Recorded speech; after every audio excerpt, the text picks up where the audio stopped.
Arizona, homeowner's best friend.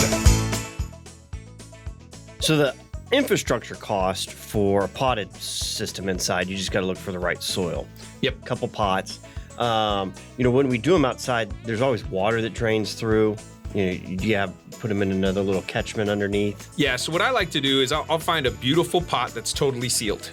And I'll find that beautiful pot because it's indoors. I want something that's gonna match my style. And so I'm gonna find this beautiful pot, totally sealed pot. And what I'm gonna make sure is that it's a sealed pot that won't perk any water through it. So it's a sealed pot, likely has a liner on the inside already, or it's been treated, or it's got, it's more of a plastic kind of interior or a glass interior. So it's been fired and it's got the glazing on the inside, not just the outside. So it might have an interior glazing. And then what I'm going to do is I'm going to put a couple rocks at the very bottom, and then I'm going to put a liner pot inside of that pot, essentially creating a space. And a liner pot would be like if I went to a nursery and I got a 5-gallon pot, that pot that I pulled that plant out of is my liner. And I can stick that inside of an equivalent kind of 5-gallon size bigger pot that's fully sealed, and I'm gonna put some rocks at the bottom, really just to create a space where water can drain through and it's not touching the bottom, and then I can fill that full of that nice odor-free soil mix that we were talking about. And so I've got that water catchment. Now, if you found a beautiful pot and it's got a hole in it because you're like, well, I was told I need drainage. Well, you're gonna need to add a secondary basin underneath that to then catch the water going through your pot.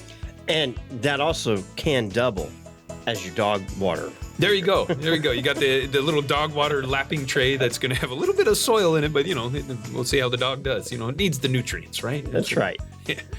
So starts, if you're growing starts indoors, peat moss pots, plugs, trays, those are all great ways to get started because they have nice trays. Your typical tray size is 10-inch by 20-inch, and you can get peat moss little plugs that you can just put the seed in. You water it once, and they will sprout.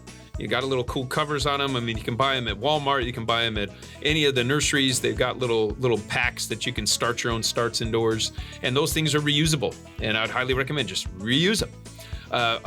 You'll have to buy the extra peat moss plugs, but you can do that and it's relatively inexpensive. So you're really only spending pennies per plant as opposed to dollars per plant when you're growing your starts indoors. Rosie on the house, every Arizona homeowner's best friend.